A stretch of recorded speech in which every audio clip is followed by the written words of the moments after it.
for being late.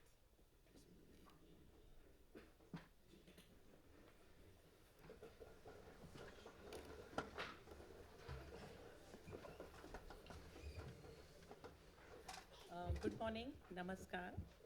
And on behalf of the Parliamentary Research and Training Institute for Democracies, Lok Sabha Secretariat, Parliament of India, we welcome you all at the inaugural session of the 36th Parliamentary Internship Program for Foreign Parliamentary Officials. At the outset, I request Additional Secretary Lok Sabha Secretariat Shri Prasenjit Singh Ji to welcome Honorable Union Minister of State, Ministry of External Affairs and Ministry of Culture, Shrimati Meenakshi Lekhi Ji by presenting a memento.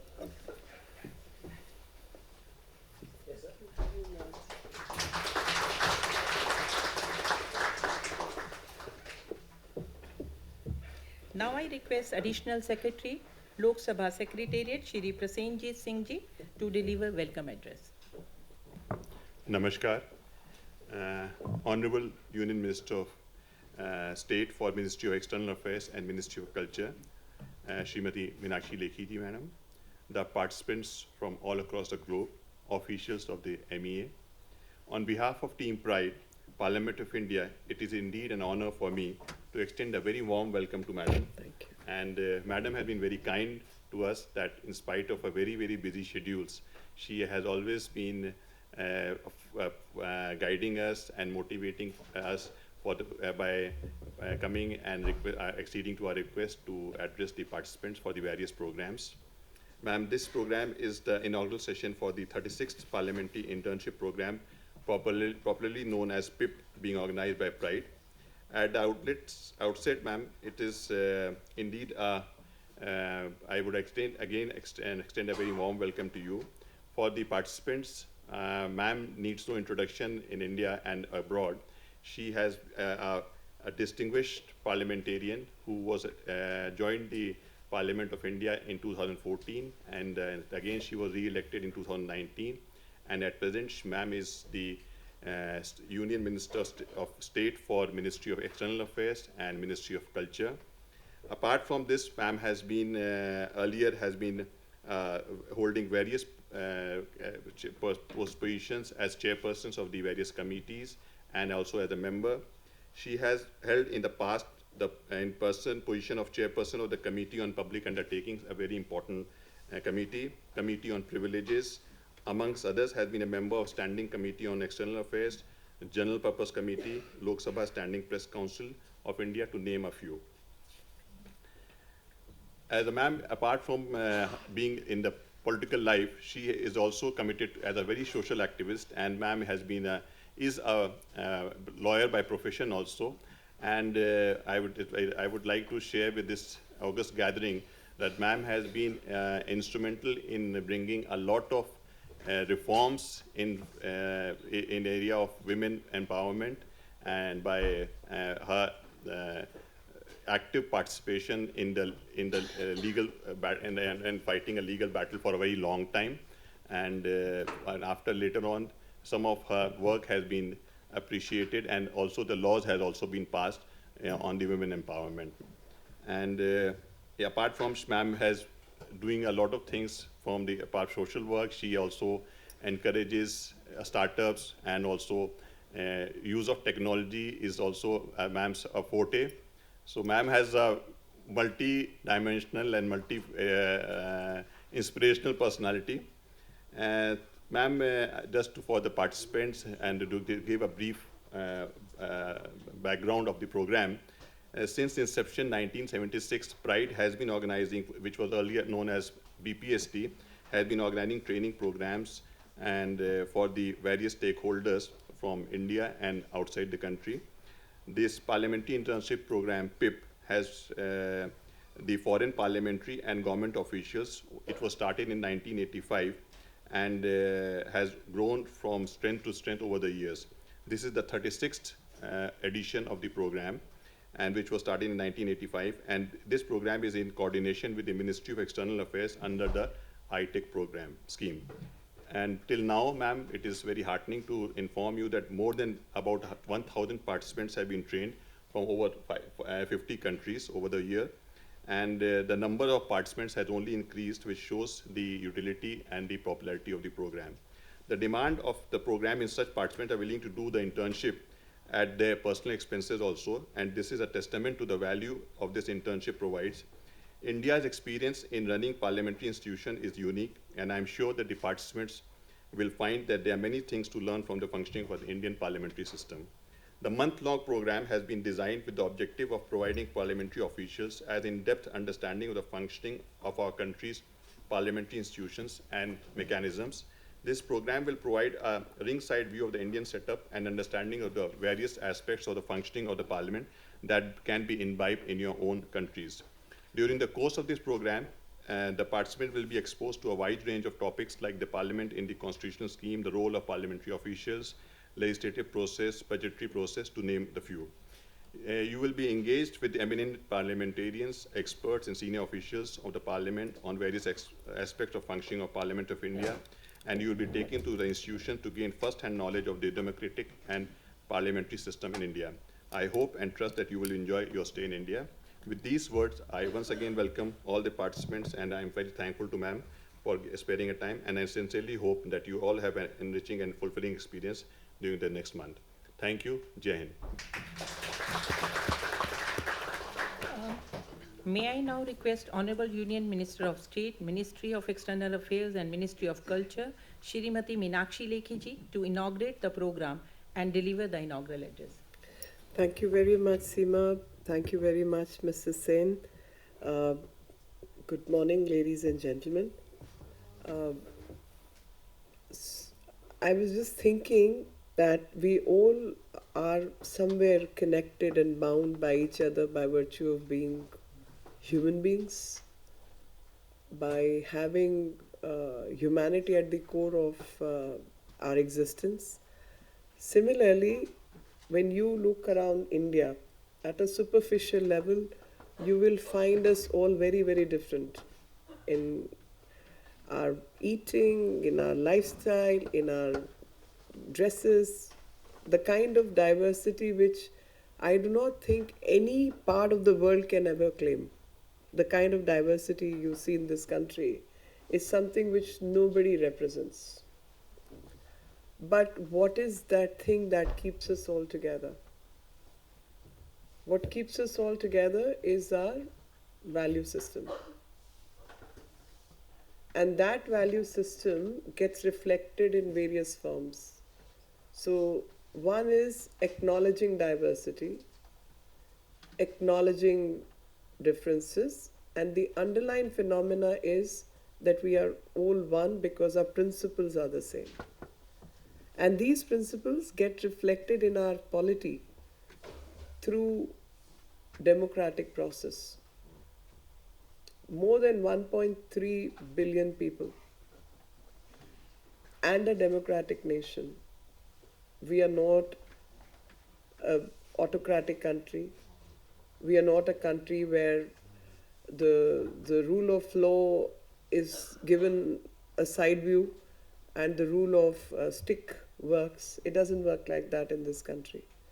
In this country, people repeatedly elect their representatives and send them to this parliament. And it is this parliament which gets to legislate, make laws, and gets to rule or govern this larger country. And then every state, 27 of them and 9 union territories, have their own legislative body which makes laws pertaining to the states and governs it. Now, such a massive task, it's a huge task, and we don't give enough pat on the back for the work we produce and do. But all that is possible because we have a Constitution of India. The Constitution of India is the sovereign of India. So you have to first understand how constitutional democracy in India is different from other democracies. So other democracies, there could be a monarch under whom the parliament operates. In some cases, there could be a presidential kind of system that you elect a president and then president selects who his representatives are going to be and ministers are going to be. That's how the selection process happens. But here in our country, it is the constitution which determines how the government is going to work. And interesting enough, that constitution has decided no single body, because different works have to be done by different bodies. So no single body is going to be supreme. There is going to be division of power, separation of power at a vertical level, not at a horizontal level, at a vertical level. So, for example, this is the system. If I divide like this, all the bodies are equal. If I divide like this, there is a hierarchy. So in this case, the division of power is like this, vertical division.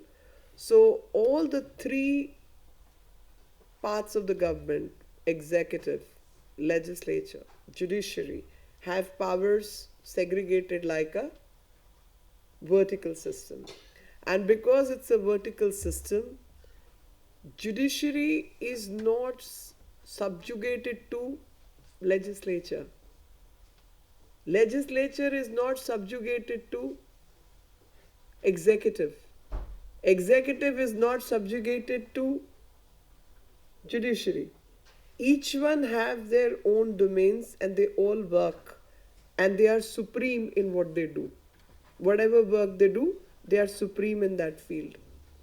Unlike many countries where legislature could be supreme, where executive, because it's the president, once president gets elected, executive becomes supreme. In our country, nobody is supreme. The supreme is the constitution of this country. And again, constitution is also not supreme to the extent that it cannot be amended or changed. Even that can be amended or changed. It is this flexible methodology which keeps us all together and which makes us work in synergy. Sometimes people say constitution and powers are granted to make the system efficient. I'm not very sure of that, whether efficiency is part of this system. But I would still say this system is a system of checks and balances. Each thing gets reflected by the other, gets to be checked by the second, gets to be checked by the third. So it's a system of checks and balances. And in this system of checks and balances, the system operates as a democratic system where everybody gets to be heard and everybody has a voice and everybody has a representation. Now, one is the separation of power, which is so deeply enshrined in our constitution. The second aspect is rule of law. Everything gets to be determined by what the law says. The interpretation can happen. And in those interpretations, who gets to interpret it? Judiciary gets to interpret it. Now, whatever the legislature has written, judiciary gets to interpret that by giving the true meaning based on the ethos and values of the country. And at times, what may look exactly the opposite of what may have been written in words, the interpretation could exactly be the opposite by the judiciary. What superficial is written gets to be interpreted by the judiciary that this means this, but because of this exception, this is the meaning granted. And that's what is the job of the judiciary. So judiciary is supreme when it comes to interpreting the laws. While the laws get to be implemented by the executive, the police, the criminal justice system, the administrative system, the service system, there will be plenty of system in any complex society as ours. But all those systems if there is any mistake of any kind, gets to be corrected by the judiciary. Any non-implementation, you can go to the court. And the court will see to it that the voice of unheard people who have not been heard before gets to be heard. Whatever is the law gets to be implemented. And fundamental rights is very much part of the Constitution. Fundamental rights are rights granted to the citizen of this country. And that's a very interesting aspect. Right to express oneself, right to follow one's religion, right to be dressed the way one likes to, all forms of liberty. So all forms of liberty, if are not being implemented, that implementation gets to be ensured by the judiciary. Now, whichever be the erring body, whether it's executive or it's legislature or anyone else, it is sometimes even private bodies, the writ jurisdiction of the court, which is both of the High Court and the Supreme Court. In our case, the writ jurisdiction lies with both. At Article 226 is for the High Court and Article 32 is for the Supreme Court. It gets to be implemented through the judiciary. So to have a strong judiciary, to have a judiciary which is more like a guard, more like a priest, if I may say, correcting everyone, telling everyone which way to take, then it is the role of the judiciary. And in democratic process, nobody becomes the ultimate superpower. People get to be checked and their opinion get to be balanced by the other. To have this system, to have a judiciary which acts like a guarding mechanism is very, very important, and that's where the role of the Constitution becomes very important. So in our case, the role of judiciary is multifold.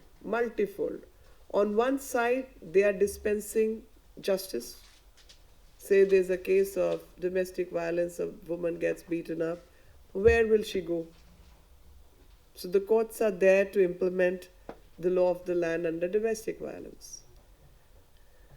There is a former person who has not received pension or there is some delay. Where will that person go? Judiciary, the court. There's someone who's been wrongly promoted and someone has been right person has been ignored. Where will that person go? Court.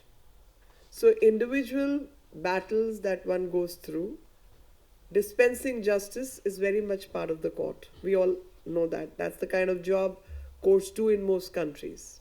From personal battles to social battles to other battles are getting implemented through the court. The other aspect is that if legislature has passed a law, say on how judges should be appointed. Now, a parliament has passed the law. While we all understand parliament is supreme because parliament has to pass laws on every subject, yet judiciary strikes that law down by saying that how judges are going to be appointed will not be decided by the parliament.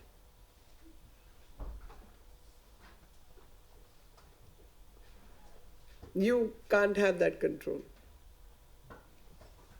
That's how strong judiciary in India can be.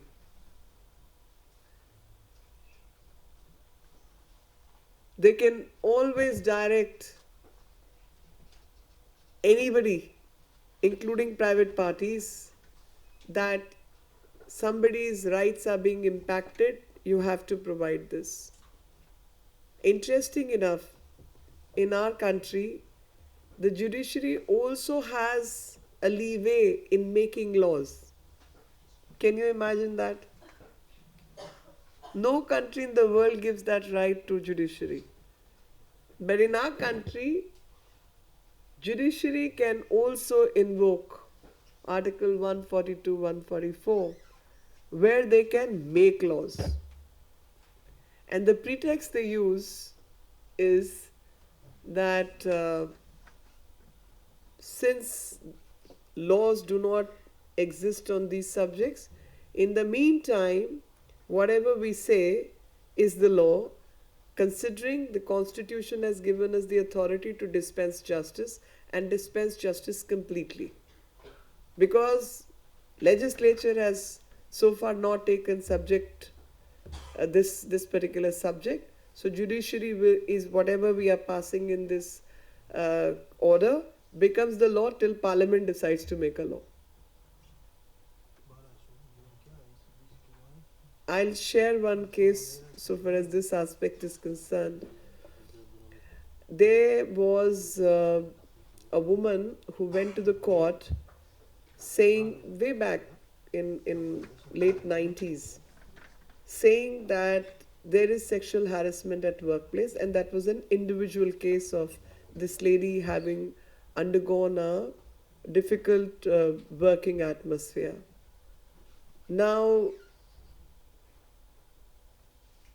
she says there is no redressal forum. I mean, of course, you can bring under other laws, but she said there is no specific case addressing this particular forum.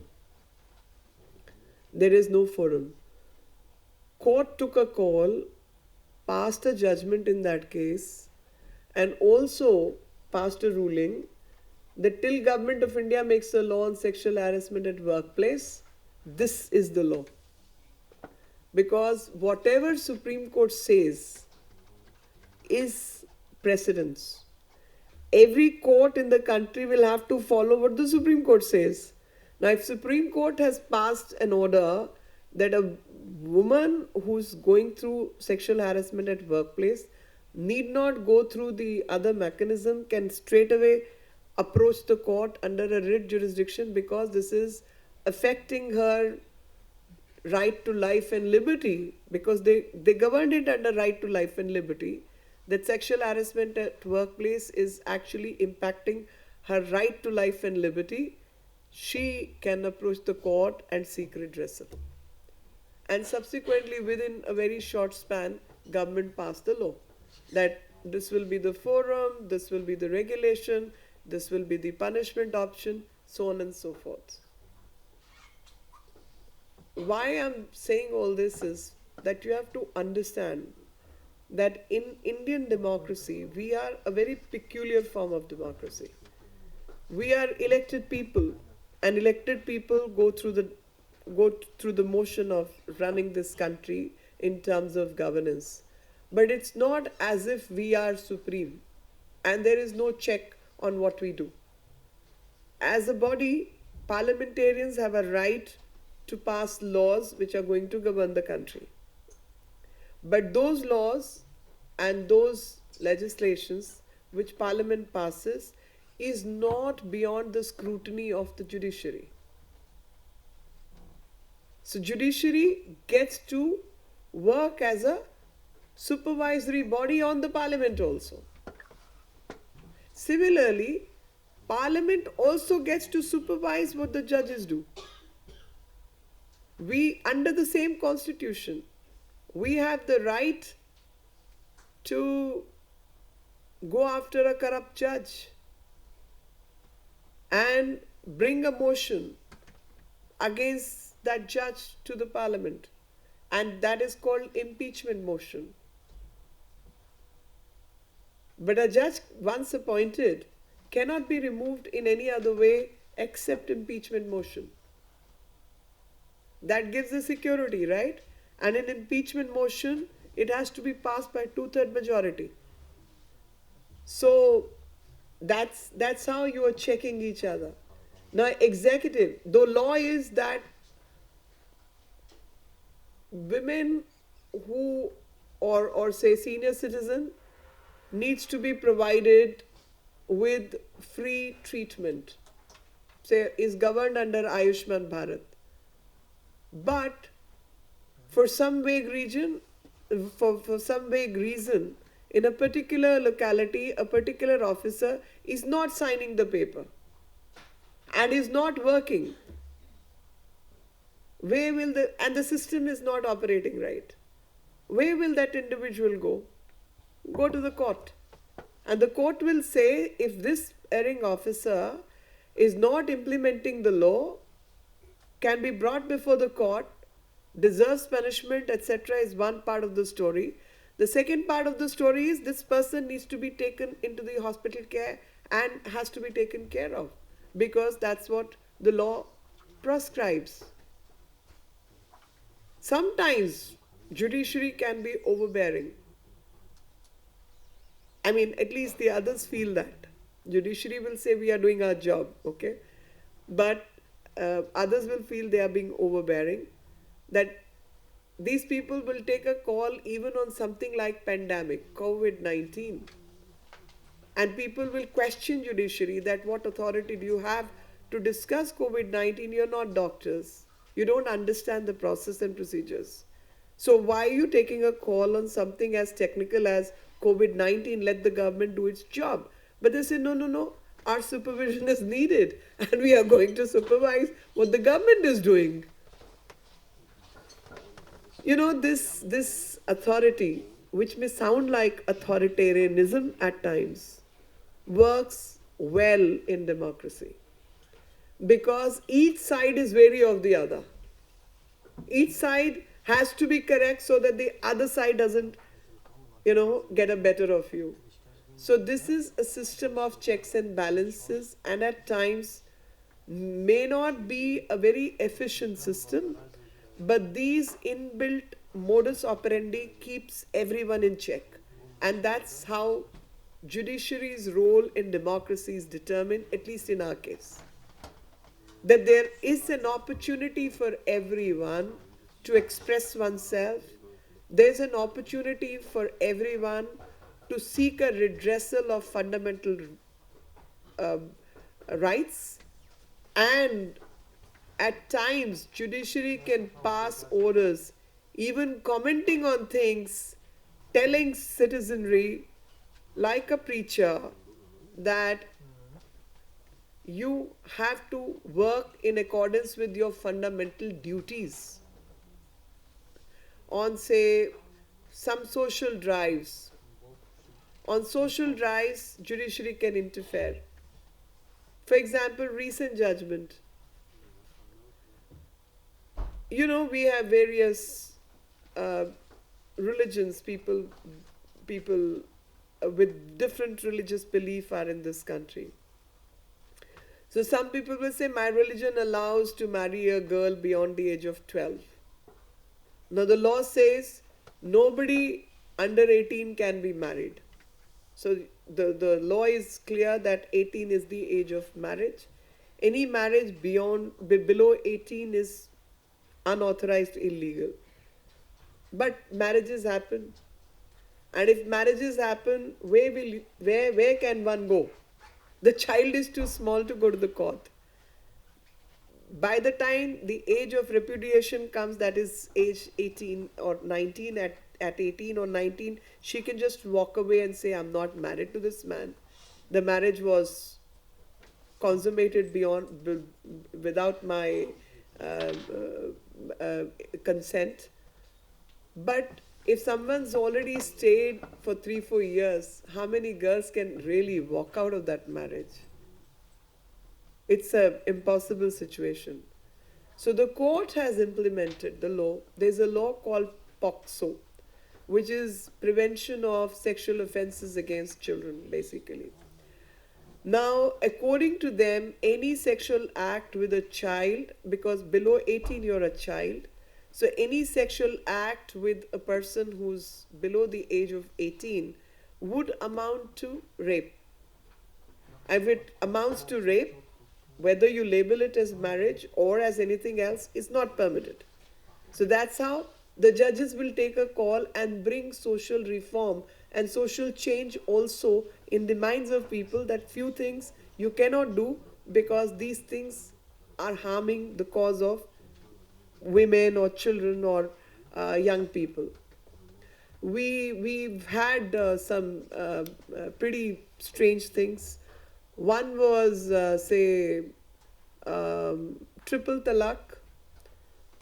Now, and this is a very old case. Now we don't have this. Now we don't allow triple talaq as per law of the parliament. But at one time we had this. And you would all understand that once a triple talaq has happened, right, wrong, good, bad, evil, whatever, the woman cannot seek redressal. Like, you're off, and all you can get is meher, and nothing beyond that. And meher at times after 50 years of marriage or 30 years of marriage is nothing. The woman cannot be maintained, for example. There is no, that money is not adequate to for the maintenance of the woman.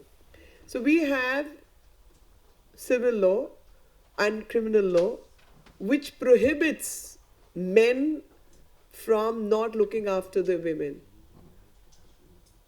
or senior citizens like their parents. You're bound under the law to look after your children, wife, and parents. If you're a healthy working man, you're supposed to provide for them. If a woman is self-sufficient, that's a separate case altogether. But if a woman is a householder and doesn't have adequate means, then she has to be provided for by the man. So under criminal law in CRPC, we have a provision 125, section 125, in which you have a right to maintenance, which is available to all. Now, meher or no meher, the divorce or no divorce, a woman can approach the court and seek redressal under section 125 and seek redressal to the tune that I be maintained. I am incapable of maintaining myself. This man has money, he has to maintain me and provide me for my food, lodging and clothing. That amount needs to come out of him. And I have to live with the same standard of living and dignity as I had when I was a wife. That law provides. So this man who wanted to get rid of his wife by saying talak, talak, talak, this woman at a very, she was an older woman, she was an elderly person, goes to the court and the court grants her maintenance under 125. That no matter what your personal laws are, but this is the Constitution of India, and this Constitution of India cannot see anybody who doesn't have means to be maintained. So you have to maintain her under this law and granted maintenance to that lady under the Criminal Procedure Code, provision section 125. So this is the beauty of Indian Constitution, that irrespective of whatever wrongs can exist in social systems, which is everywhere, it's not exclusive to us, but the wrongs can be corrected by the judiciary. I can say it on record that sometimes politicians find it hard to get some, even if they want to get certain changes implemented for, you need to be popular with people to get the votes. And even when you know the popularity is probably not 100% ethical, you may have to keep quiet on certain issues. Judiciary is not seeking votes. They are implementing the law. And they are implementing what the Constitution of India provides. So they can, with all force, implement the law. That's the beauty. And these are people with conscience sitting on those chairs, implementing the will of the people. The will of the people gets to be represented in the Constitution of this country. The will of the people also gets represented in the Parliament of this country. So the role of judiciary becomes very, very important to keep democracy, to keep answerability in order, to keep people on track, to be the conscious keeper of the society. That's the role of judiciary in our democracy. With these words, thank you very much. I hope I haven't exceeded my time.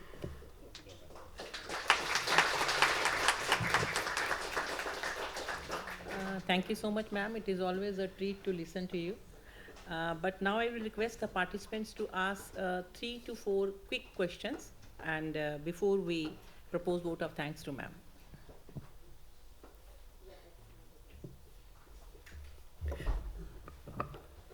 Thank you so much for gracing us. I do have a curious question. Under Section 125, can a foreign national retire to India and get married and invoke Section 125? Yeah. Oh, okay. If she's a wife, Nice. under the law, she gets to be maintained. Interesting. Yeah, I think somebody at the last wanted to ask something. Yeah, please go ahead. Yes, my name is Tomek Dushev. I came from Macedonia. From Estonia? Macedonia, yeah. Macedonia. Macedonia. Okay, yeah. North Macedonia now. North to be precise, Macedonia. because of the I know. name issue, yeah, you know, Yeah, with yeah, our I know. south neighbors with Greece. Thank you, first of all, thank you for your Madam Minister, thank you for inspirational speech. Thank you for your fight for democracy and for children's and women's rights. India is example that country with more than 1 billion people still can be democracy. You know, when you ask Chinese people, why do you have dictatorship in your country? Their main argument is, you know, we are more than 1 billion people, can be democracy with such a people. And Jinping, now the leader of Secretary General of Communist Party of China, is real dictator. And thank you for your staying in democracy. My question is, when you speak about judiciary, you mean you think about constitutional court or judiciary in general? So judiciary would in my mean... country, constitutional court it's in relation with parliament and with government and says this law is respect the constitution and rule of law, and it's, you know. So you must understand, we also have 3-tier system. So there is a trial court. The first appeal will go to a high court, and the second appeal will go to the Supreme Court. So 3-tier system, mostly. Within this, at the, which we call lower judiciary, there could still be a magisterial court, there could be a superior court, and there could be one judge who's controlling all the courts below, who's more like an administrative head. And in addition to this, we will have separate courts which enjoy special powers under special laws, say NGT, National Green Tribunal. So the Green Tribunal's jurisdiction would be on implementing the environmental law.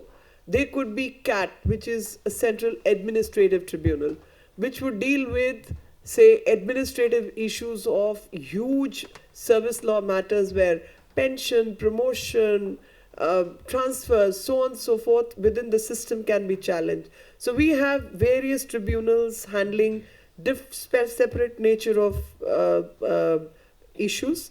But when we say judiciary, as a combination of all these systems, because judiciary is a system by itself, and when it is about constitutional courts, whole lot of times the tribunals appeals go to High Court directly, at times straight to Supreme Court, and there's no intervening body between them, and we have plenty of them. Under competition law, there will be a separate body handling that. Consumer court, that's a separate body handling only consumer issues.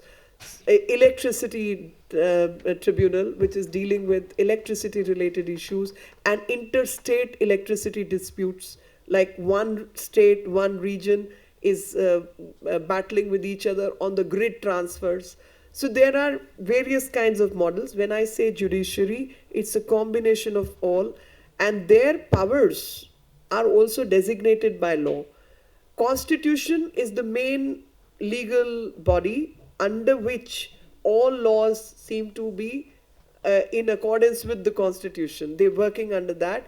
So, and if there is a law which is contrary to the core principle on which our constitutional debates happened or our constitution exists, that can be struck down by the judiciary. That's what I was saying.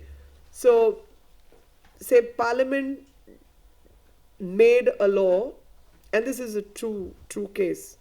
Parliament made a law on appointment of judges. They struck it down, the Supreme Court struck it down on the ground that the distribution of power between judiciary, legislature and the parliament is vertical. We are not subjugated to you. We have to stay independent. And because we need to stay independent, this cannot intervene with our authority. And this, when you get to appoint us, you will be intervening with our authority. We strike it down as unconstitutional. Do what you like.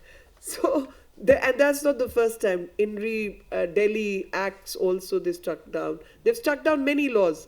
So, and that's why I said it may not be the most efficient system, but it is a good system because it keeps everyone morally and ethically on track.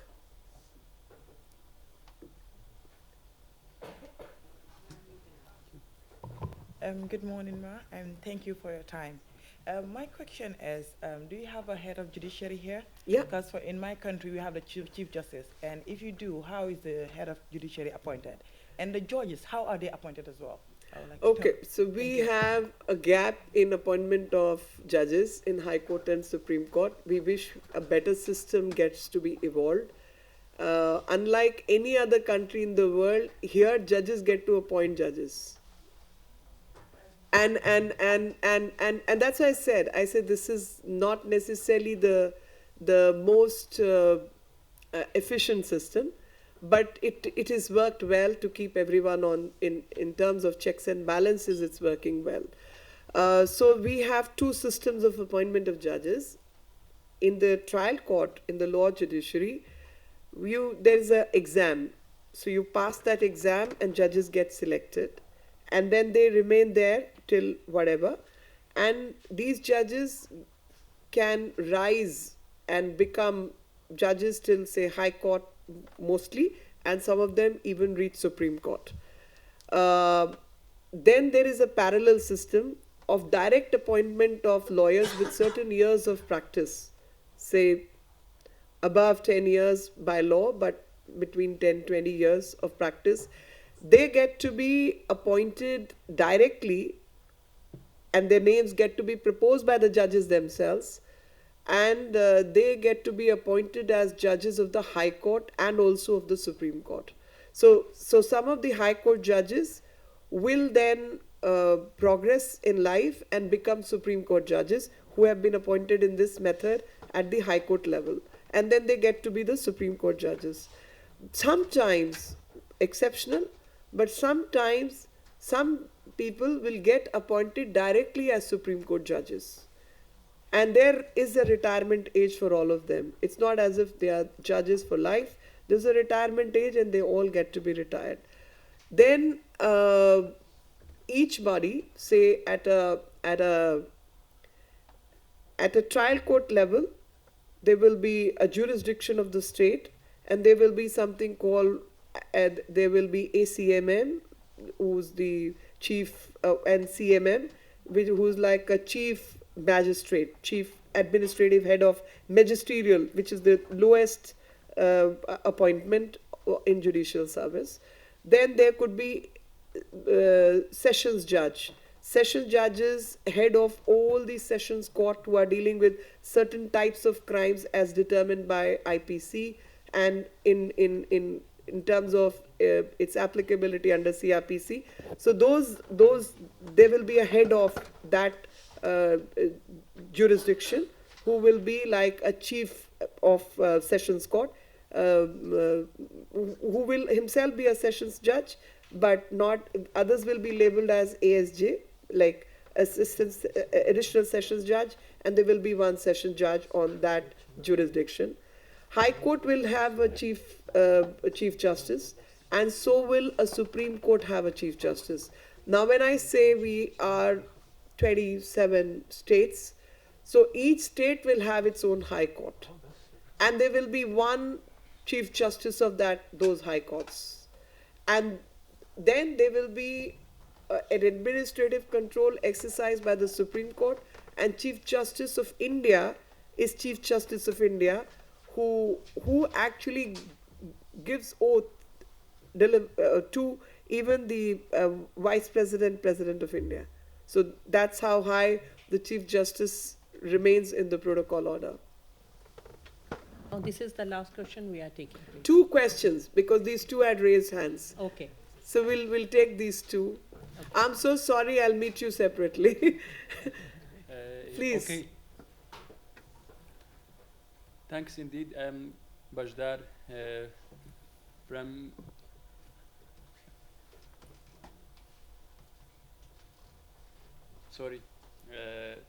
from Iraqi Kurdistan. Yeah.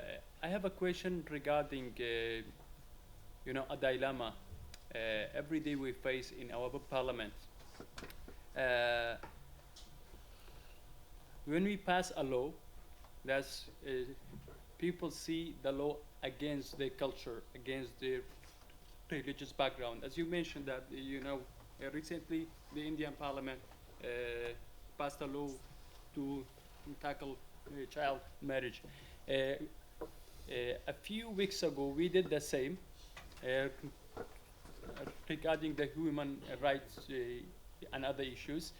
There was an outrage that this law is against the will of people, is against our religion, our custom. So our people see the parliament as a side that they impose something that's not in line with the culture, with the religion. So how you tackle this in a culture like us? So, okay, thanks indeed. What's your name and which country are you representing? I am Bajdar Saleh from Kurdistan region. Kurdistan region is part of Iraq. Kurdistan? Yes, Kurdistan region. Okay, Kurds, basically. Okay. Yeah. And fortunately, the Speaker of Parliament is woman, and also the Secretary of Parliament is also woman, and soon also the Deputy Speaker of Parliament also will be woman. So, yeah. So, I would say, women will definitely have a different perspective of many things, which the domain of men will say the religion says. Now, religion again has an interpretation. And that interpretation needs to come from a superior body. Thus, to have a judiciary, where a case like this could go, that legislature has passed this law, whether this is in tune with the religion or this is against the religious belief. And a judge will listen to the debate, and that debate should be published every day in the newspapers. And judge, who's a third party, will come up and say this is in accordance with religion, because no religion permits women to be exploited. That's where the role of judiciary comes forward. For the sake of getting popularity amongst people, at times, at a ground level, politicians can have a silly opinion, even when they know it's not right, but they could travel with a broader mindset of what people are asking, which may be wrong in long term for the sake of society. But for their own existential issue, they can go. And that's where, if you have a strong judiciary, that judiciary will say, oh no, what the court or what the legislature has done is in fact in accordance with the basic principles of justice written in our religious book also, because no religion discriminates amongst men and women. No religion says you harm the person who's poor, impoverished, and do not take care of that person. And thus we make this the law because this is in accordance with the religion. Now you need that's where the role of judiciary becomes important. Very important, because in all such cases where society is in conflict and politicians have their own things to do, and there will always be trouble creators who do not want progress and they want to remain entrenched in position of power, will challenge what is right. You need to devise, so I think in a very clever way we devise judiciary. So many a times I feel like, sending my cases to the judiciary, let them determine what I can't say, they can say. So judiciary is a very handy tool in those matters. So I'm sure legislature has passed certain laws which are good for the country and which are good for the people, but there will always be some troublemakers who want to remain entrenched in the social power structure, and they will continue to harm the cause of women because women do not have much voice in any society, who do not get to rebel and come on the streets and fight and do those kinds of things, burn houses and do silly stuff which some unethical elements can. Thus, to have a third party that, okay, this is your view, this is against the norm, this is my view, this is for the norm, let's go to the judges to determine. Role of judiciary. Yes, this and this. Please. He raised his hand. Yeah. Madam Minister, thanks for being here. I'm honored by your fruitful speech. I'm Diler from Kurdistan region. It is a region located to the north of Iraq. I know Kurdistan. Thank you. I've got a question. The process of electing judges and the Supreme Court in Kurdistan region as a region and in the central government of Iraq is different. So based on the level of the democracy, the high level of democracy that you have in your country, I want to hear from Your Excellency either which procedure is more democratic or successful by your criteria. In my region, the judges and the Supreme Court judges are elected by the parliament, majority votes. But when it comes to the central government, they are elected by the Federal Court Committee. So which procedure do you prefer to be remained as a democratic and a fair process? Thank you again. Thank you very much. As I said, in most democratic countries, the process of appointing a judges is through the parliamentary procedure. The Senate, the Parliament takes a call on appointment of judges, and in the fitness of things, those democracies thought this was a best way to appoint judges. In our case, we had a mixed system. In that mixed system, we used examination, like civil services, like these people who are bureaucrats here, they would have at a young age passed an exam, which is very competitive, very highly rated exam, and then get into the system. So even at a judicial level, we have an exam for judiciary. State judiciaries, different states conduct their exams, and the judges get appointed to the trial court, and over a period of time, they progress and reach High Court and Supreme Court.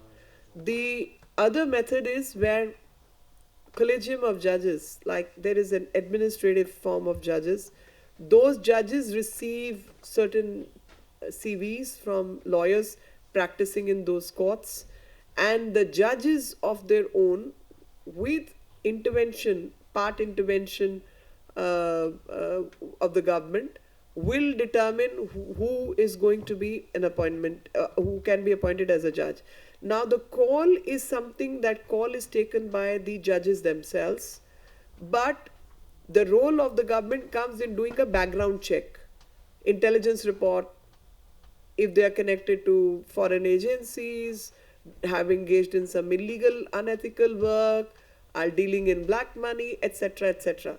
And if that report comes against any such person, that works like a check on the judiciary also, then that person cannot be appointed as a judge.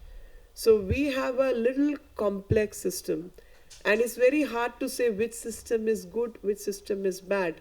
Each country needs to take a call and determine what works best for them. And in our case, sometimes we also come under a lot of pressure that probably there is lack of transparency in certain appointments, and maybe the presidential system of appointing judges through the parliament or through the Senate is the best way, because then every part of the CV gets discussed in public. So if there's anything anyone has on that person will come out in the open, and thus maybe that's a more transparent system rather than judges appointing themselves and the lineages, like father was a judge, so son becomes a judge, then the son becomes a judge, is avoided. But each system has its downside, and each system works differently for different countries. We took up a mixed system where we have appointments, direct appointments, and we have the other appointment, which is through the normal judicial examination process. Thank you. Thank you very much. Please ask quick question, and that too short one, please. Okay. I have two questions. Thank you very much, Mr. First of all, you said about legislative, executive, and judicial cards, but where is the president? We know that the main part of legislative is parliament, executive is prime minister, and judicial is So Supreme the president is the pinnacle of all government. All the appointments happen, even the presidential appointment happens through the parliament, and Chief Justice gives the oath, but is a head of the government, head of the state and not head of the government.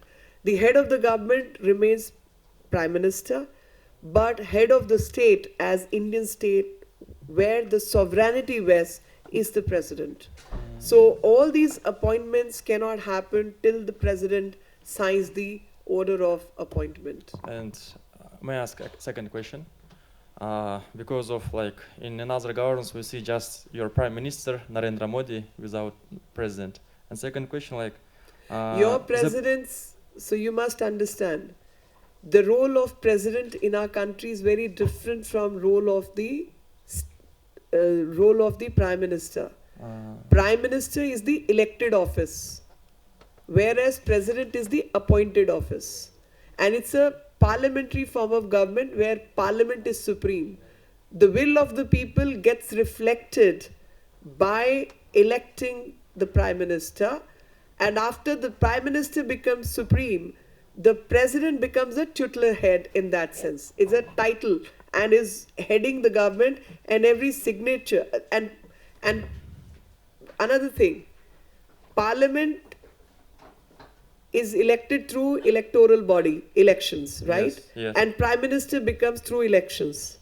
President is appointed, and that appointment can continue even after the present government may lose elections. The prime minister will change, but the president cannot be removed unless there is impeachment proceeding. No, the parliament is being elected by people and president is being elected by people. How I No. understand. That's where the difference is. Okay. President is not elected by the people. President is selected by the parliament, which has been elected. It's good. And second question, the procedure of appointment, the You are asking the minister third cabinet. question now. The procedure of appointment, the minister cabinet. How the procedure? I'm sorry, didn't get the question right. The procedure of being appointment the cabinet of ministers, do you know? Yes, Use for prime minister and so on. yes, How yes. they are Council of Ministers and Cabinet Ministers. being. So we have Cabinet Ministers, which is a different level of protocol in handling a particular department. Then there are Minister of States. So Minister of State, like I'm a Minister of State, coordinating between two ministries and handling two departments. But the Cabinet Minister, in terms of culture or external affairs, is a different person. So that is a cabinet, but cabinet along with Minister of States form the councils of ministers. Council of Ministers is where all of us come together for monthly meeting and so on and so forth, and certain decisions get to be passed by the cabinet. Okay, thank you. And now I request Ms. Nathandos from Zimbabwe to propose vote of thanks. Union Minister of State Ministry, External Affairs and Ministry of Culture, Meenakashi Lekhi. Additional Secretary, Lok Sabha Secretariat, Prasenjit Singh. Director, Lok Sabha Secretariat, Dr. Seema Singh. Lok Sabha Secretariat, Faculty of Pride. Officials from the 19 countries that are represented here. It is truly an honor to be in this beautiful state of New Delhi and to be graced by your presence, ma'am, to hear from you and hear the valued and insightful presentation as you commence the internship program. This room is filled with a diverse group of brilliant and great people from various countries. And I believe I speak on behalf of all my colleagues here that we are honored to be a part of this cohort soon after COVID, and we look forward to learning, sharing, and an awesome cultural exchange experience and carrying back the best practices for democracy and the rule of law to our home countries to also be change agents like you have been in India. And in the spirit of learning and cultural exchange, I would like to say, Danilo, thank you, and Tatenda. Thank you. Thank you very much. Thank you very much. Before I bid bye to all of you, I just thought I'll bring up one more line. India is the mother of democracy. We have our democratic principles, while as old as Rig Veda, whose date has been determined to be 10,000 years old. It's a text. And in that text, when we talk about king, Raja is king. The king is not the way king's office is understood today, but king's office is more like a prime minister's office or a president's office, where king was an elected person. The group will decide who will lead them and can be removed. In cases he doesn't perform his duty well, by a popular vote he can be removed also. So the king's office was not an office which was made to be a successor's office or a hereditary office, but king's office was an office by election. So it was an elected process, something as old as Rig Veda. So I think that's what needs to be understood by everyone, that when you talk about India, traditionally, culturally, we are free will people. We represent that free will within the determined principles of value system, which is called rule of law. And within that system, you are free to behave the way you wish to. Of course, you can't do a few things which are contrary to public opinion or harmful to public opinion. But within that limit, you have complete freedom. And that's how democracies survive.